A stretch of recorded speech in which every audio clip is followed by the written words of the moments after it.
Good evening and welcome to the regular twice monthly meeting of Westminster's Mayor and Common Council, coming to you tonight from our community meeting room in the city's administrative building.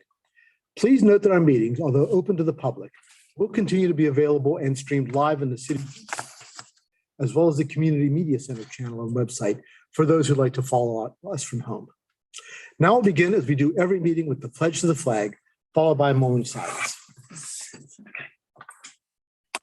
Pledge allegiance to the flag of the United States of America and to the republic for which it stands, one nation, under God, indivisible, with liberty and justice for all.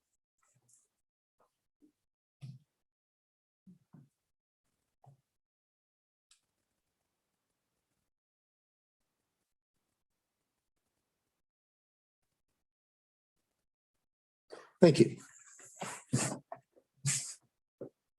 As a courtesy to everyone, please take a moment to silence your cell phones or other electronic devices that might make some kind of signal during the meeting. Thank you. Copies of tonight's agenda and the entire information packet that the council will be using are available online on the city's website. First, we'll consider the approval of the minutes. We have minutes from the meeting of the Mayor and Common Council on January 24th. I have a motion to approve the minutes. Motion to approve. A motion by Mr. Dayhoff. Is there a second? Second. A second by Mr. Cavacci. All those in favor, please say aye. Aye. The ayes seem to have it and the ayes have it. Sorry, any nays? The ayes seem to have it and the ayes have it. Minutes are approved.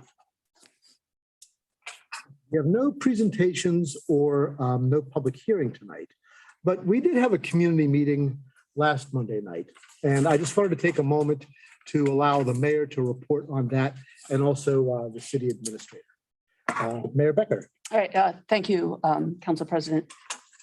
Last Monday night, it was February 7th, we held a meeting in this space that was attended by members of the community, along with representatives from Potomac Healthcare Foundation regarding the property at 82 West Green Street. I'd like to thank everybody who came out to ask questions. We had a large crowd, we filled the room. And I'd also like to acknowledge that Councilmember Hoff, Councilmember Cavacci, Council President Pecoraro, and Councilmember Ann Thomas were also that evening that we had the meeting. I think that there was a lot of information that was provided. There are, of course, still some unanswered questions regarding the property, but I think at the end of the evening, that the residents were happy to have had that chance to ask questions of Potomac Healthcare Foundation. That's all I have, Mr. President. Thank you. Ms. Imholz, did you have anything you'd like to add from that night or since then? Thank you, sir. There was an open house on Friday at 82 Green Street. I attended the open house and I was able to witness that there are 4 bedrooms and there are 2 twin beds in each bedroom. I was told by Megan, can't remember her last name right now, but that they intend to move 2 people in this week. She said she does not intend to move in any more than 5 people at the moment. I didn't ask any follow-up questions other than that, and I can tell you that the city has not received anything officially from this property as well. So the planning director, who's not here tonight, has not received anything from this property at this point. So that's all I know about that. Okay. And just to clarify, I think that it's my understanding that, of course, this is not a matter that's likely to come directly in front of the mayor and council for any kind of decision making. But there are various city administrative processes that might come into play depending on what might happen. And Ms. Westbrook, I think that was her name. Westwood. Outlined a couple of different, alternatives at the community meeting. And should some of them come to pass, that might, well, let me put it this way. There'll be no action by the city unless something comes to pass that triggers one of those administrative processes. Is that correct?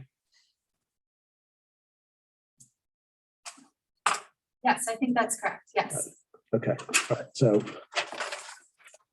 we're just waiting to see if an application is filed for anything or we are notified of something that, is happening. That's correct. Right, very good. So we as a city know nothing more than I learned when I attended that open house that was available to the public. Right.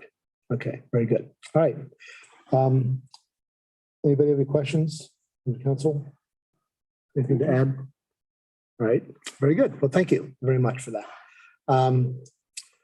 Let's move on into our regular business. We have our consent calendar. We have 4 items on the consent calendar this evening. We have a motion to approve the consent calendar. Mr. President, I'll make a motion to approve the consent calendar. All right, thank you. There's been a motion by Mr. Hoff. Is there a second? Second.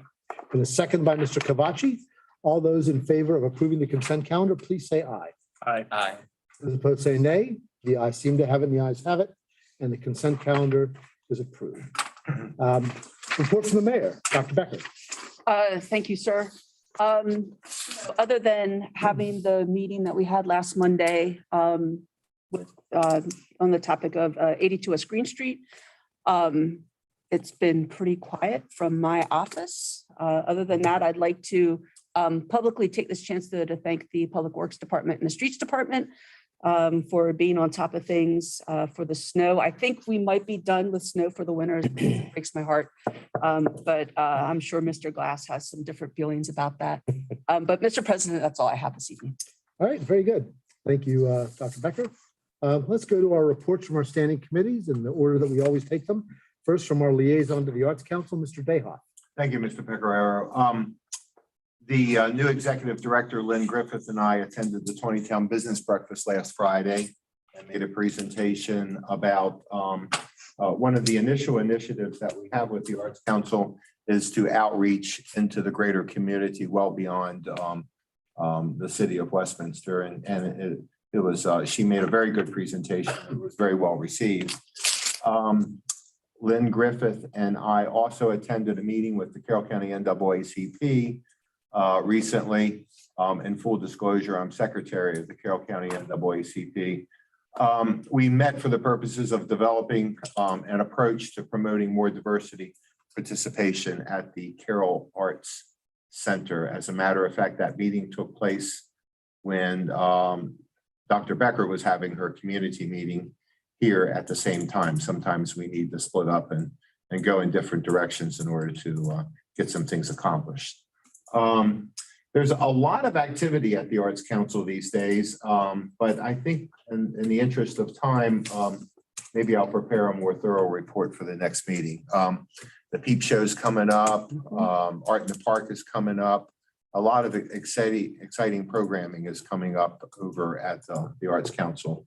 And we're certainly really excited to be working with the new executive director, Lynn Griffith. I think that's my report, Mr. President. Thank you. All right, thank you, Mr. Dayhoff. We'll go to Mr. Hoff for the Economic and Community Development Committee. I just wanted to let everybody know that our next meeting is scheduled for this Wednesday, February 16th at 3:30. We'll be meeting in person here in this building at 45 West Main. All right, thank you, Mr. Hoff. On behalf of the Finance Committee, just report that Finance Committee met last week. We set a tentative schedule for the process for the fiscal year 23 budget with the city administrator. The committee will be meeting again on Monday, February 28th, and then subsequently to that, we have scheduled meetings, although we may meet again before that, but we will be meeting on Monday, March 28th and Thursday, March 31st, to be talking about the budget with the city administrator and perhaps some department heads. The plan right now is to introduce the budget on May 9th with the intention of adopting it on May 23rd. We're planning on budget work sessions with the mayor and council, tentatively scheduling them for May 12th and May 16th at 4:30 p.m. Please note, be a little bit different time. But we want to get those, do this a little early in the afternoon so we can include the staff in those as well as necessary. I think we've already, informed everybody of those dates and nobody seemed to have a conflict with those. So we'll keep you all posted on our progress through all this, particularly on any key decisions that the Finance Committee may be addressing before we bring them all to you.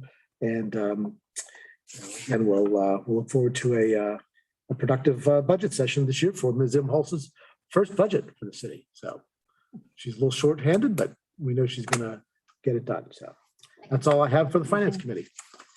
Personnel Committee, Ms. Gilbert, I think is online and she's not, hope you're feeling better, Ms. Gilbert.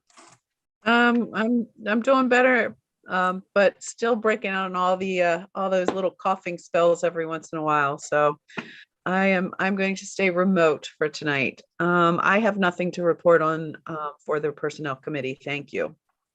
Thank you. Public Safety, Mr. Kavachi. Thank you, Mr. President. We are continuing the homicide investigation. As you know, all of you know, of course, the state police are the lead on that for this particular one. But of course, our officers are doing everything they can to help. And we've got a lot of high visibility patrols in that area still ongoing. We have a new police officer, William Rojas. He comes on board with 4 years of experience. He's got a degree. He's a National Guardsman and he's bilingual and he lives in Westminster, which is wonderful. So we're glad to have him on board. We have another certified officer, Alex Dougherty, in field training right now. He also comes with some experience from Baltimore County. He also has a degree and he's an Army reservist. So I really like seeing a guardsman and reservist come to the department. Of course, I'm a little biased, but anyway, on a sad note, one of our police officers' fathers passed away. Tim DeLospedale has been on the department a long time. His father, Mike, passed away thanks to Councilman Dehoff for making sure we were aware of that. It's very unfortunate. He was not that old. So our condolences go out to Officer DeLospedale and his family.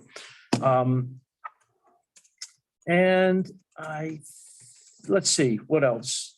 Police Department held a community focus group meeting virtually on February 9th. And they're still working on some of the police reform legislation that's ongoing. So the chief has been busy with that. He's taken a lead role on a lot of things in the community, not just here in Westminster, but in the area and the region. So we're appreciative of that. That's all I have, Mr. President.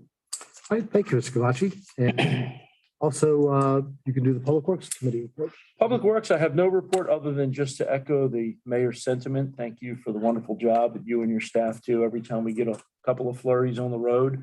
I tell you, it seems like the pre-spraying of the salt brine really does a heck of a nice job. Makes a difference. Yeah, big time. So thank you for that great work. You're welcome. That's all I have, Mr. President. All right, thank you, Mr. Kavachi. Recreation and Parks, Mr. Dehoff. I guess I wanted to call to your attention that, and I'm looking for it. I had great notes about it. Now, where are those notes? We've got a couple of events coming up where there's some volunteer opportunities. There's the Celtic Canter that's coming up. There is the wine stroll is coming up. So if any of us are inclined to give the Rec and Parks Department a helping hand, I'm sure it would be welcome. And then maybe since I can't find my notes, Ms. Gruber, you can maybe fill us in on those dates or I'll find them by then. Thank you, Mr. President. That will take care of that. Thank you, Mr. Dehoff. And I have nothing for the Technology Committee. Now we'll move on to council comments and discussion. This is an opportunity for council members to mention any other items that they may have on their minds that do not fall under a committee report or is not otherwise on the agenda this evening. And start with Mr. Dehoff. Thank you. Coming up at the Carroll Arts Center is a great program for those of us who read voraciously. It's the National African American Read-In. This is the nation's first and oldest event dedicated to diversity in literature. It was developed in 1990 by the Black Caucus of the National Council of Teachers of English to make literacy a significant part of Black History Month. That event is coming up. It's coming up on Monday, February the 28th at the Carroll Arts Center. It's a fascinating event. If you happen to be available. No, you know what? I think we have a council meeting that evening, don't we? We do. Yeah, we do. Okay. Well, for the public out there, it's a great event. Don't miss it. Maybe stop by our meeting first. Thank you, Mr. President. Thank you, Mr. Dehoff. Mr. Kavachi. Mr. President, just two quick things. Number one, I'd like to thank the mayor and our administrator for holding that community meeting that they spoke about a little earlier. I thought that was something important to do. I think it gave the community an opportunity to come out and ask questions and hear some answers. Obviously, not necessarily resolution, but at least information. So thank you both for taking the lead on that. That was good.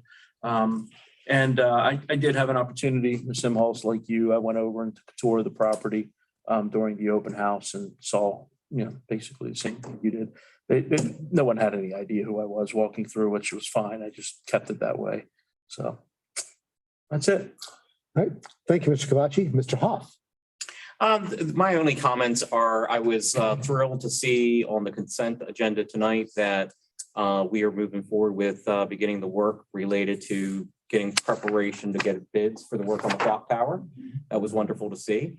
Hopefully our funding comes through from the state and we will find that later here in the next couple months. But fingers crossed that happens. But I think we'll be all thrilled to see progress on the clock tower, hopefully over the next year.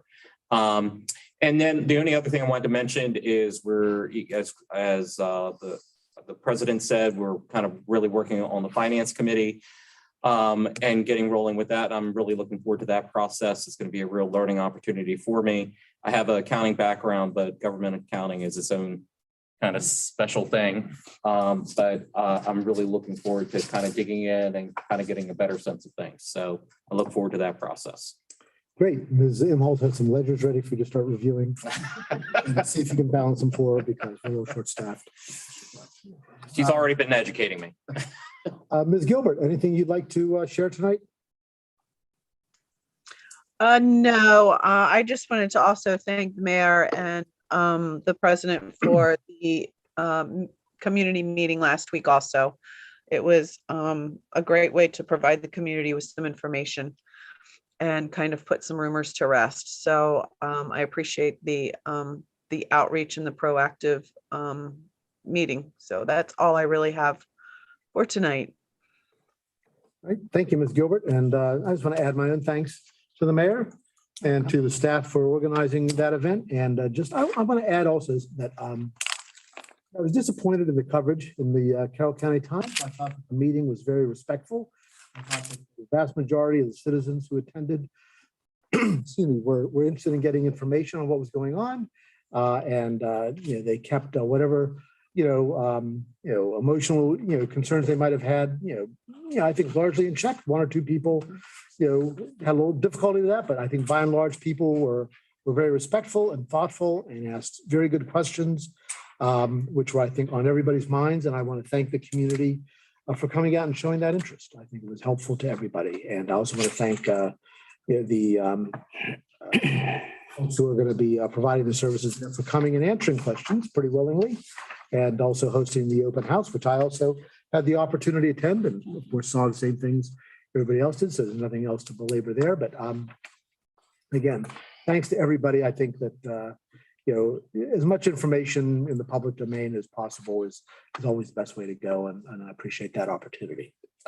So move on now to bids. We have one bid tonight, an award of a contract for the Center Street Storm Drain Outfall. Mr. Glass. Yes, sir. The current capital projects fund includes funding for improvement of a storm drain outfall, which is near the intersection of Center Street and South Court Street. The existing outfall has caused rather significant erosion, which is migrating toward a nearby structure, which is on adjacent private property. The improvement will extend that outfall further down the existing swale and include some enhancements as well to reduce the scouring energy of that stormwater flow. The project was advertised to county pre-approved contractors on December 14th with the pre-bid meeting and due dates of December 28th and January 19th, respectively. All work will need to be completed by the spring of 2022 in order to meet the fiscal end year date. We had 3 bids that were responsive to the request. And the lowest bid was from White Pine Construction, but the 3 bids were from White Pine, $99,236 and change. Stanballs was second at $110,953 and change. And the third was WF DeLauder at $137,233 and change. City staff has reviewed and evaluated these references and the proposals from White Pine Construction in their total amount of $99,236.22. We find it to be acceptable with regard to the city's needs. This total project funding is in this budget is for $150,000. So hopefully, barring any unforeseen change orders, we should have enough money to cover all this and not have to come back to you for anything for that. So at this point, the staff would recommend that the Mayor and Common Council accept the bid of White Pine Construction in Finksburg, Maryland, in the not to exceed amount, $99,236.22 for the storm drain outfall at Center and Court Streets. And this would be for the improvements and all work necessary to complete the project as described in the bid documents. And of course, that would be to authorize the mayor's execution of the contract. And I answer any questions you may have. All right, thank you, Mr. Glass. First, let's get this properly before us. May I have a motion to award the contract? So moved, Mr. President. Motion by Mr. Cavacci. Is there a second? I will second. All right, I have a second from Mr. Hoff. Any discussion or any questions from Mr. Glass? Mr. President. Mr. Cavacci? So, Mr. Glass, not that it's really very germane to this, but just out of curiosity, I don't recall when we put things up to bid before seeing us restricted to county, what was the term? Pre-approved county contractors. So we typically do that, We have done that before. but not all the time. Typically, we do not. That's But what I thought. But the reason we did in this particular case is there was some time saving to do that. Mhm. For the other reason, the particular work that we need was the specialty of these. Actually, there were 5 contractors that were pre-approved by the county. And they've all done this exact, Specific kind this of. specific work. Got it. So, and under the circumstances of the amount of erosion that's taken place, We want to get it done. the expediency was an important part of it. It just struck me. I hadn't recalled seeing that previously, so.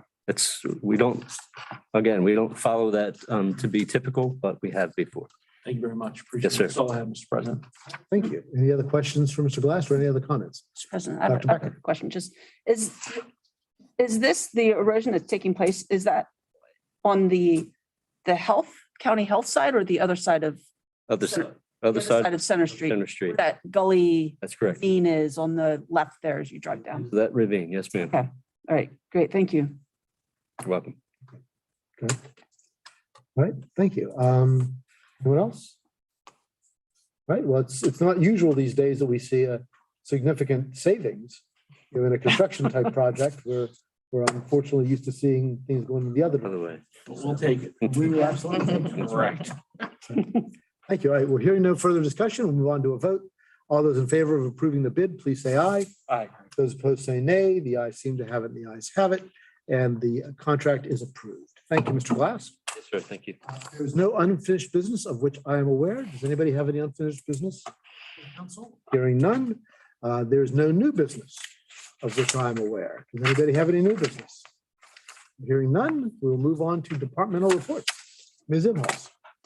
Thank you, sir. As you mentioned, we are well underway in the budget preparation process. I want to thank the department heads for preparing their budgets and working with me to explain them all, right? Since this is my first time around.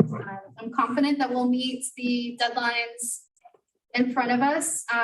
But we do, as the president indicated, we have less staff to prepare to help me with this year than we did last year. So that's part of the reason why the schedule has been pushed back just slightly to give us a little bit more time.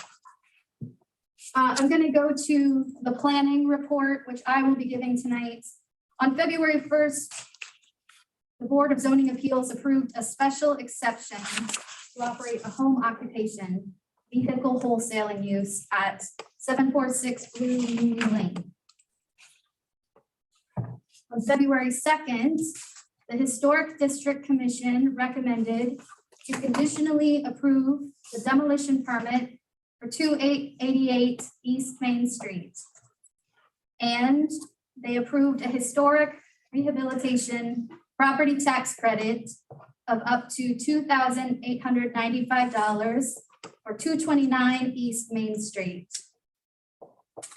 Now, I know the city has not finished reviewing the demolition permit yet for 288. So that's still on the city side, but HDC has approved. On January 31st, we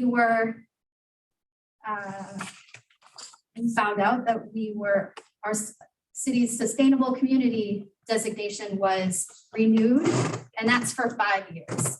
That sets us up to be able to apply for grants in the future. So that's great news. And then the final item is that the Arbor Day Foundation once again recognized Westminster as a Tree City USA. That is the planning report. Does anyone have any questions on that?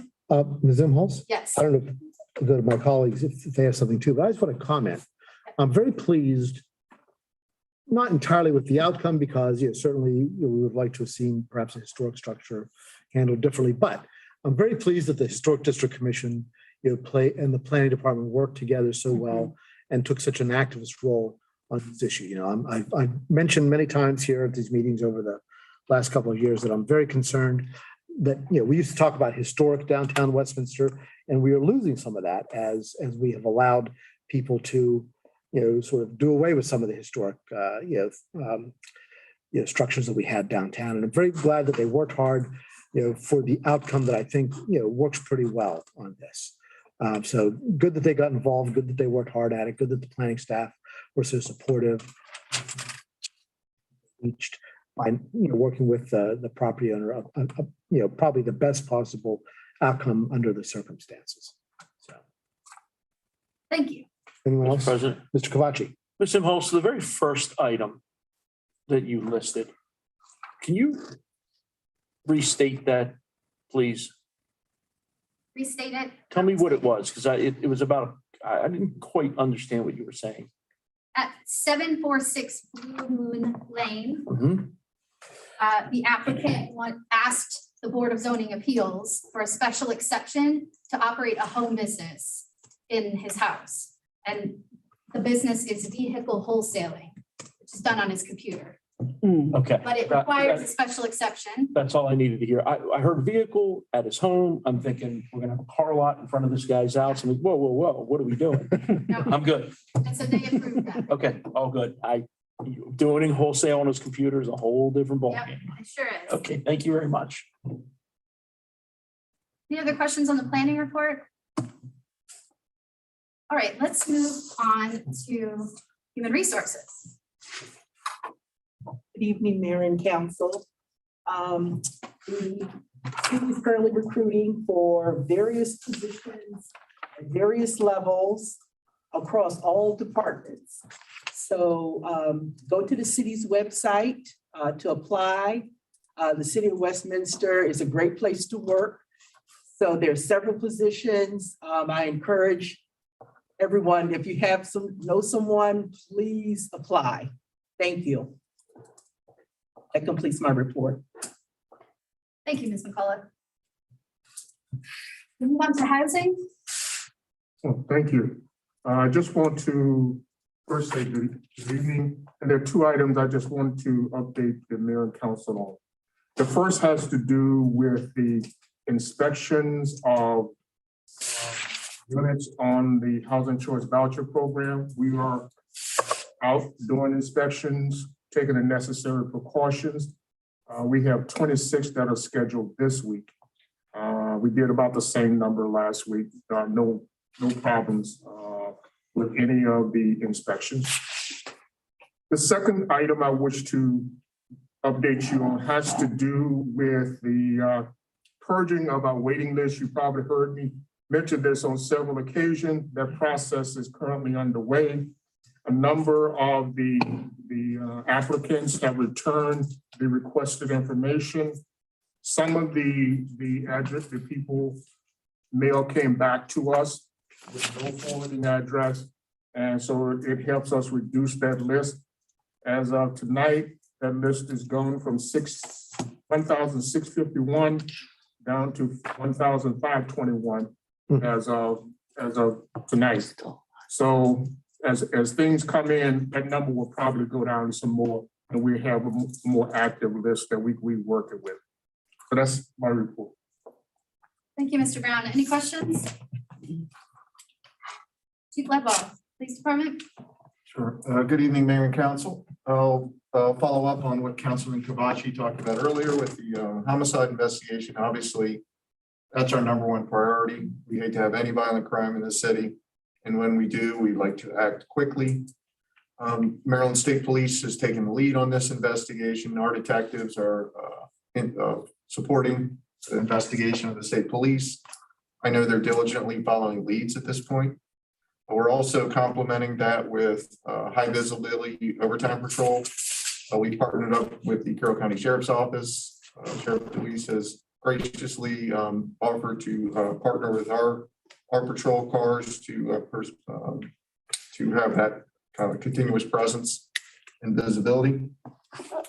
With the hiring of our 2 lateral certified Maryland police officers, that puts us at full staff in our sworn field. We do have 2 student officers in the police academy. They're scheduled to graduate, I believe it's April 1st.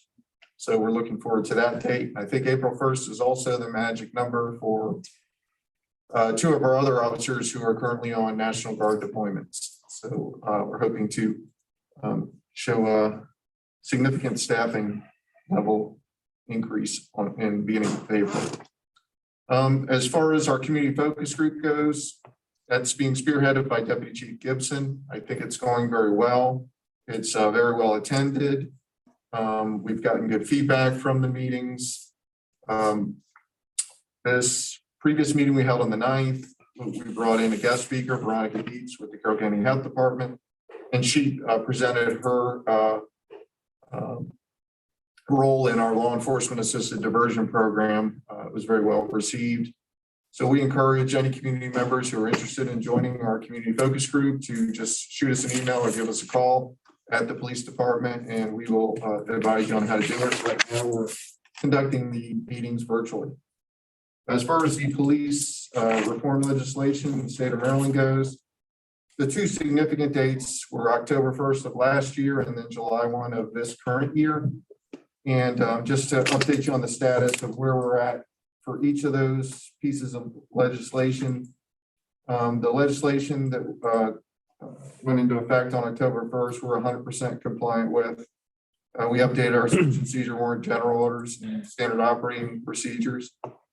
We've started our body worn camera program, and we've written our policy and published it. There's a new requirement that we have to have not only our name, but our identification number whenever we serve a search and seizure warrant. So we updated our little identification pins to include our identification number on that. On July 1, there's a heavy lift as far as requirements for all police departments in the state of Maryland. The biggest one is the complete revamping of the complaint and discipline process. So the section that was previously and up until July 1 titled Law Enforcement Officers Bill of Rights, which outlined a due process and a procedure for hearing boards for disputed discipline. That all goes away. And in its place at the county level, currently, they established an accountability board, a charging committee, and then the individual agencies are tasked with creating their own internal due process and their own trial board. The trial board system has requirements for who can sit on it. Currently, a trial board for a contested disciplinary process involves sworn police officers. That goes away. A different set of requirements for the trial boards moves in its place. The legislation as far as the accountability board and charging committee is centered around community-based complaints. So if we fielded an external complaint, we'd have to go that route. For internal discipline, that's handled within the department. But really what has happened is with the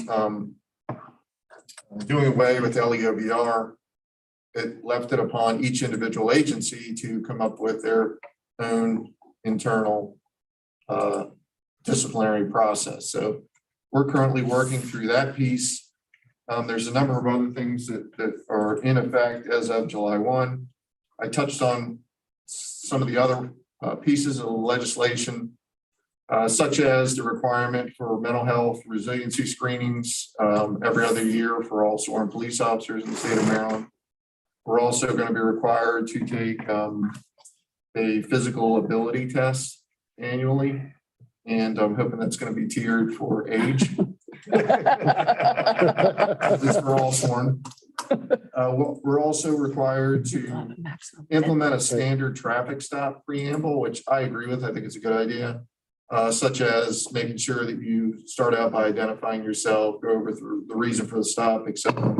So we'll be conducting training for our staff on that requirement and make sure we're up to speed on it. We're working on revising our existing internal investigation policies. We are working on, well, we already have in place the policy that mentions citizens' rights to film police, which is a piece of the legislation. We also have to have a proactive public records policy. So we're currently researching what exactly that means and make sure we meet that requirement. And then myself and our police administrative services manager are required to meet with the county accountability board and answer any questions and go over any current matters. So we've got a lot on our plate between now and July 1. Diligently working on. I'm confident that we're going to meet. I think we meet most of the requirements currently, but I'm confident we'll meet all the new mandates by July 1. That's all. Some of these items that the chief has outlined will have a budget impact that will be included in the upcoming budget. One question. Chief, could you refresh my memory on for the body worn cameras, because I'm on the MML legislative committee and I've seen various versions of bills still flying around regarding that. Are we at the point now where whenever our officers are out, they're already having a camera, or do we only have a certain number right now? We're actually waiting. We have an approved contract with Motorola to purchase a number of new body worn cameras. We currently have 4 that they provided to us on a trial and evaluation period. So we still have them. They're active. That's all we have right now. It's a chip issue and waiting for the actual production to catch up before we can get the cameras that we purchased in the current budget. We also obtained 2 grants. We got one through a local government insurance trust, and we got a second one through GoCap. So that'll fund a number of cameras. So we won't have everybody implemented this fiscal year. We're planning to have everybody by next fiscal year.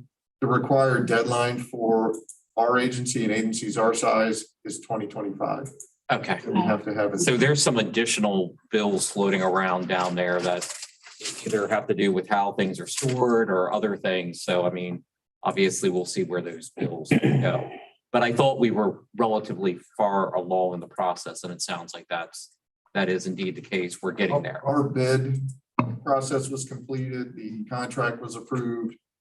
We signed the order for the camera and the accompanying software. It's cloud-based, so all the storage is held within the company's purview. And we're just waiting for the manufacturing process to catch up and get the cameras. Okay, thank you.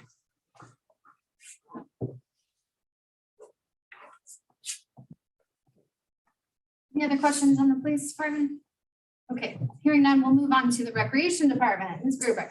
Yes, good evening. The Recreation and Parks Department is happy to report that of our 2 vacancies, we have identified 2 successful candidates and have sent our request to hire on to Ms. Imhoff in Human Resources. So we are hoping that that will move through the process and that we will be able to onboard those employees prior to our event season, which leads me into the kickoff, which is March 12th, the Celtic Cantor.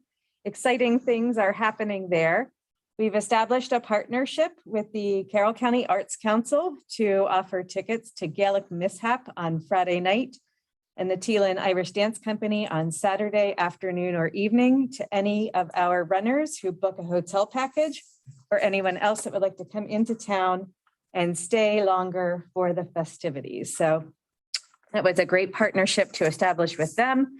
I woefully forgot to check in on how many hotel packages we have booked to give you an update on that this evening. But we've usually booked around 10 nights in our local hotels for this particular event. So we're hoping to meet or exceed that goal this year.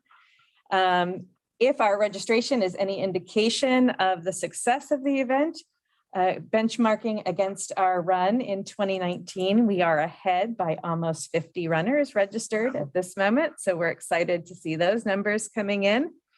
And as Councilman Dayhoff indicated during his report, yes, we are always recruiting volunteers. So if anyone out there is interested in helping, we need volunteers for March 12th.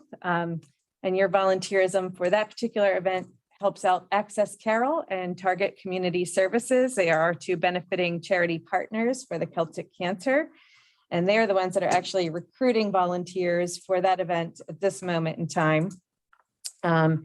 April 9th is our traditional egg hunt that the city puts on every year, and we are recruiting volunteers for that particular event.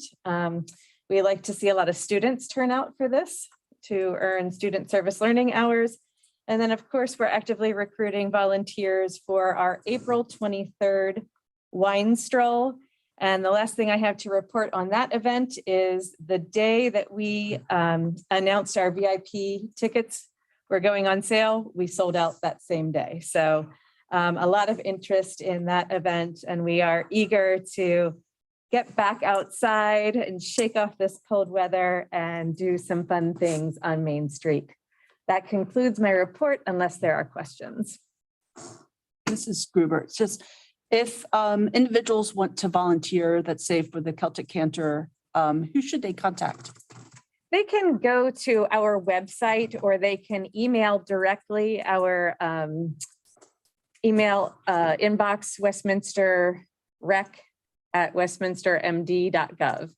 So, and then we can get them signed up or pointed in the right direction. And that's the same for the egg hunt and the other opportunities? Yes. Okay, great. Thank you.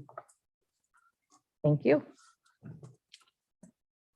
I'm going to wrap things up with the Public Works Department. I want to echo the council's comments. Thank you to Streets Department for salting, sending brine down. I got a lot of comments on Friday when it was nice and warm out. Why are you pre-treating the roads when it's so nice out?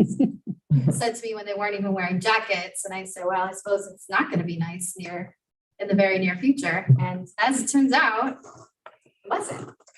So earlier in the meeting, there were some really favorable comments about how good a job the street department does. I was actually included in that as well, and I appreciate that. But in the interest of full disclosure, I have to also say that this morning's snow was not on my radar, and it was rather early in the morning when I looked out and said, "What's going on?" Texted the street department superintendent and assistant, and I said, "Have you guys looked outside yet?" There are times I'm an insomniac, and the good news was they suffer from the same ailment, and they said, "Yeah, we're out in it right now." So even though I dropped the ball there, they did not. So kudos to them. That's really all I have to say. That concludes the departmental reports. Mr. President, Mr. Dayhoff, may I give a report for the fire company? you may. Thank you. For the month of January, we had 591 calls. 479 of those calls were for EMS, 112 were for fire, 348 were in the city limits, 189. We're just outside of the city limits. Overlapping calls has gotten a little bit better. During the COVID-19 spike last month, the overlapping calls got to be quite a difficult problem, especially since many of the medic units were stacking up at the hospital. But overlapping calls are 52%. We had 305 overlapping calls in which we didn't have enough medic units available, and we had to call in folks from other municipalities to come in and give us a hand. Unless there's any questions, I think that'll conclude my report. Thank you, Mr. President. Thank you, Mr. Tehoff. And the final item on our agenda is citizens' comments, when we invite the public to address the mayor and council on any issues that pertain to tonight's agenda or any other city issues. Let me remind everyone that this is an opportunity for the public to share their thoughts and concerns, not exchange in a debate or answer questions. For citizens not attending the public meeting, we invite you to send us your comments or concerns via email at comments@westminstermaryland.gov. All comments received by email will be shared with the mayor and council. Commenters should include their address and phone number with their comments that they email to us. And now, is there anyone with us tonight who wishes to be heard? If so, please give us your name and address for the record. Yes, ma'am.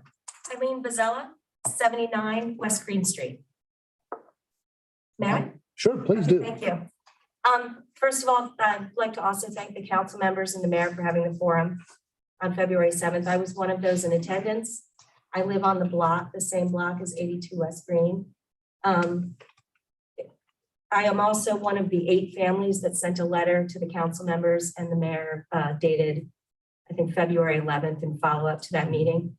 I just want to make a few comments. It's important. It was important to me while this was fresh to provide some observations and some questions. And I recognize that they're not going to be answered, but I feel it's important to sort of put them in the record. So I appreciate that.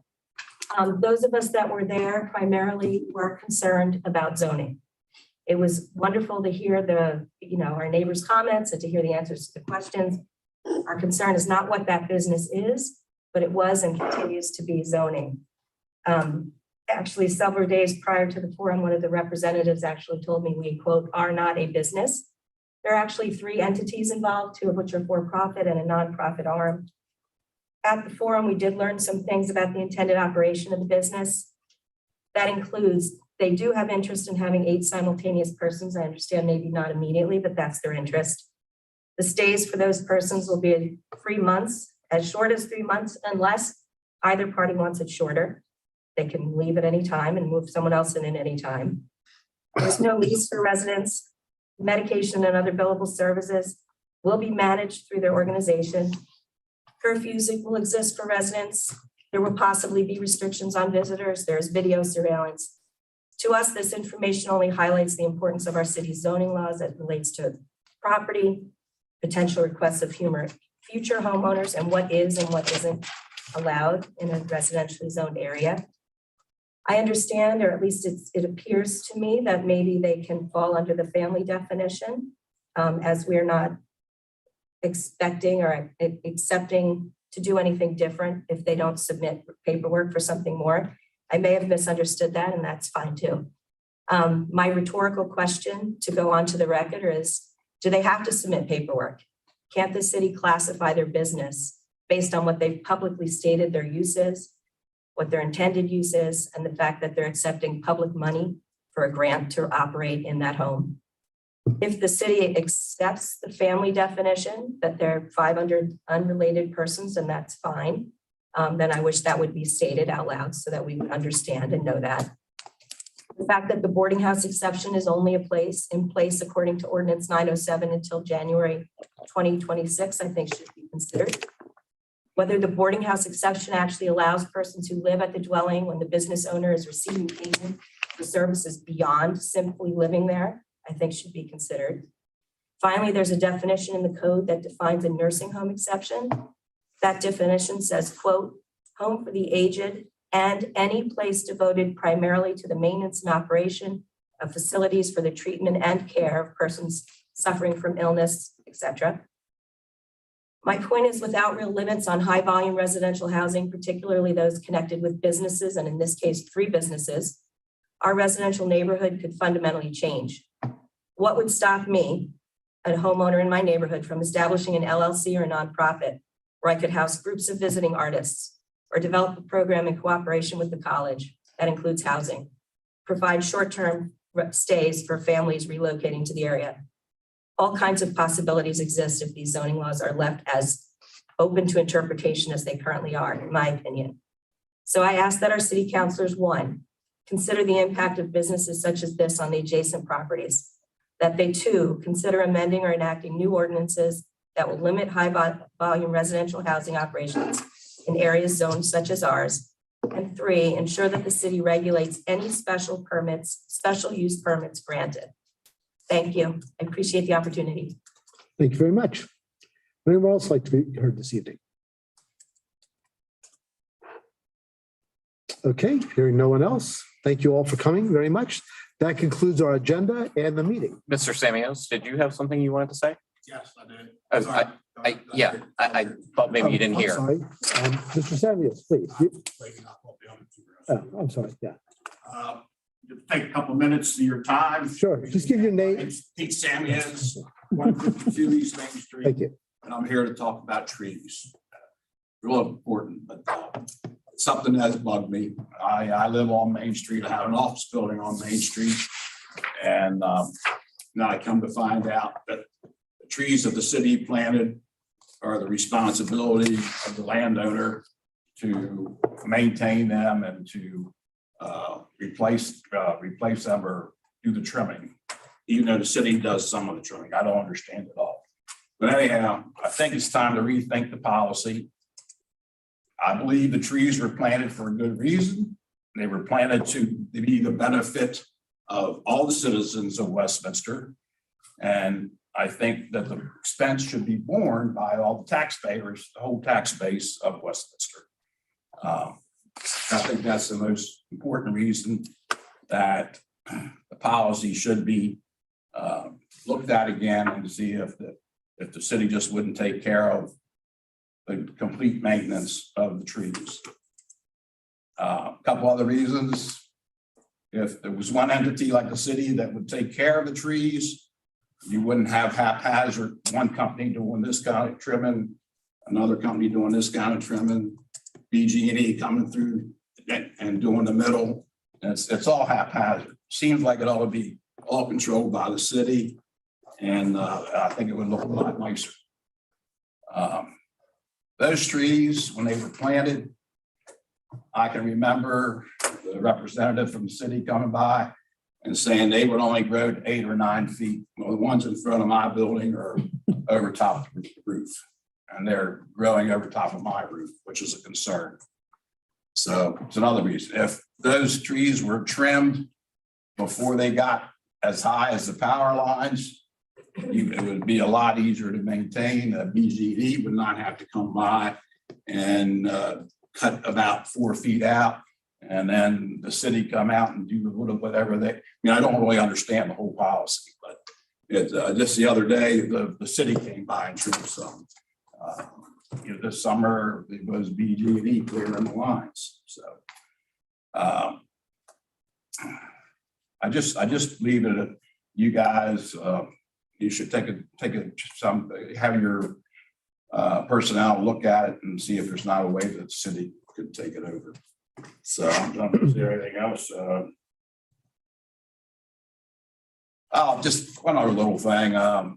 This summer I noticed that when the leaves were full, the street lights were blocked. So I mean, unfortunately, we're like maybe not as bad. Our crime is up in our area.